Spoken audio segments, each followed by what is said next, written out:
Sebuah usulan tak biasa mengemuka dalam rapat kerja antara Direktorat Jenderal Anggaran Kementerian Keuangan dengan Komisi 11 DPR RI yang digelar pada Kamis 8 Mei 2025 lalu.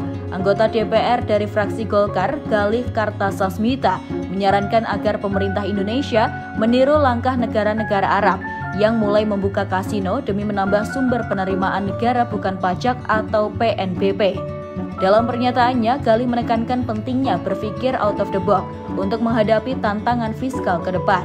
Mohon maaf nih ya, saya bukannya apa-apa, tapi UEA kemarin udah mau ngejalanin kasino. Coba negara Arab jalanin kasino. Maksudnya mereka kan out of the box gitu, kementerian dan lembaganya, kata anggota Komisi 11 DPR dari fraksi Golkar Galih Kartasasmita. Menurut Galih, UEA mempunyai karakteristik serupa dengan Indonesia, yakni sama-sama menggantungkan penerimaan negara dari sektor sumber daya alam atau SDA. Namun, UEA dinilai telah lebih dahulu menyadari risiko ketergantungan itu dan kini mulai mendorong pendapatan dari sektor non-SDA, termasuk dari pariwisata dan hiburan. Galih menyebut bahwa Indonesia terlalu terpaku pada pendapatan dari sektor alam, baik mulai pajak maupun non-pajak. Sementara negara lain mulai melonggarkan konservatisme fiskal demi kepastian penerimaan jangka panjang. Namun ia menegaskan contoh itu bukan bermaksud untuk mendorong pemerintah menjadikan kasino legal demi PNBP baru. Hal-hal kreatif atau outside the box yang pemerintah kita bisa lakukan itu bahasa saya ya kalau lihat videonya. Jadi jangan dipelintir, itu bahasa saya saja, ujar dia. Bukan tanpa sejarah, Indonesia pernah memiliki kasino legal yang dikelola langsung oleh pemerintah daerah. Jejak ini bermula dari tahun 1967 ketika Gubernur Jakarta saat itu, Ali Sadikin, menghadapi keterbatasan anggaran dalam membangun ibu kota.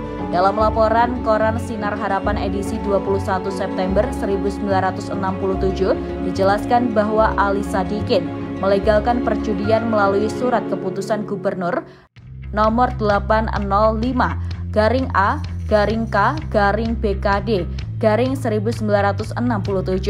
Langkah ini dilakukan sebagai solusi atas maraknya perjudian ilegal yang kala itu merugikan negara hingga ratusan juta rupiah per tahun. Uang tersebut jatuh ke tangan oknum pelindung perjudian tanpa bisa dirasakan oleh masyarakat, kata pemerintah DKI Jakarta kala itu.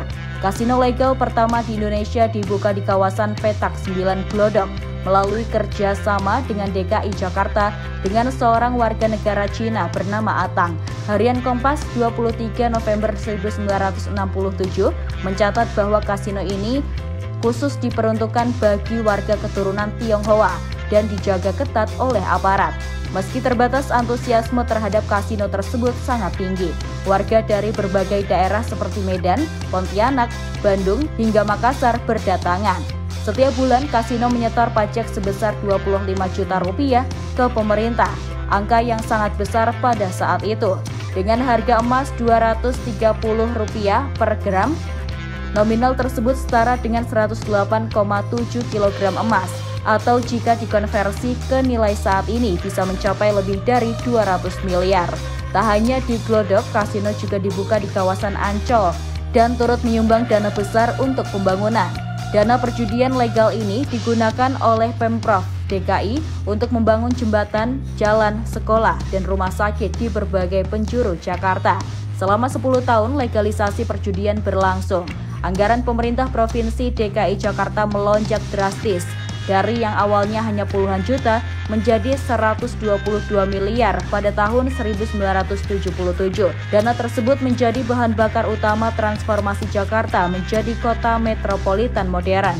Namun perjalanan kasino legal di Indonesia harus terhenti pada tahun 1974 setelah pemerintah pusat melarang segala bentuk perjudian melalui Undang-Undang Nomor 7 Tahun 1974. Wacana legalisasi kasino di Indonesia menuai pro dan kontra. Ketua MUI Bidang Ukhuwah dan Dakwah, Kiai Haji Muhammad Khalil Nafis menyatakan penolakan tegas dengan menegaskan bahwa perjudian tetap haram dalam Islam. Meskipun ada yang menganggapnya menguntungkan secara ekonomi, namun ia menekankan bahwa bahayanya jauh lebih besar dibandingkan keuntungannya. Sebaliknya, Guru Besar Hukum UI Hikmahanto Juwana mendorong pemerintah mengkaji legalisasi kasino dengan mencontoh Uni Emirat Arab dan Malaysia. Yang keduanya merupakan negara dengan penduduk mayoritas Muslim, namun telah mengambil langkah berani dalam pengelolaan kasino demi mendongkrak devisa negara.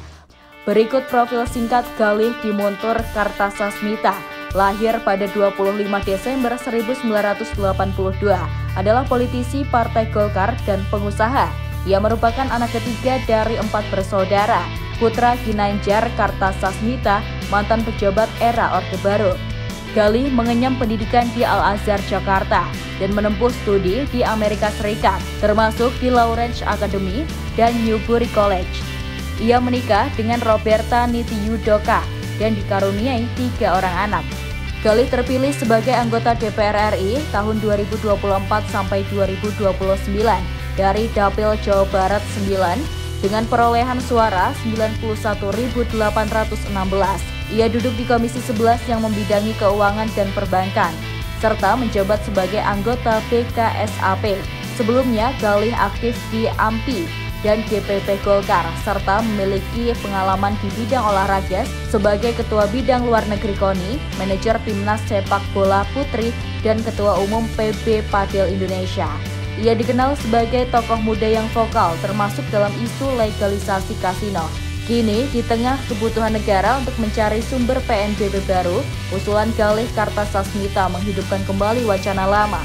Apakah Indonesia perlu membuka kembali kasino di bawah regulasi ketat dan pengawasan negara?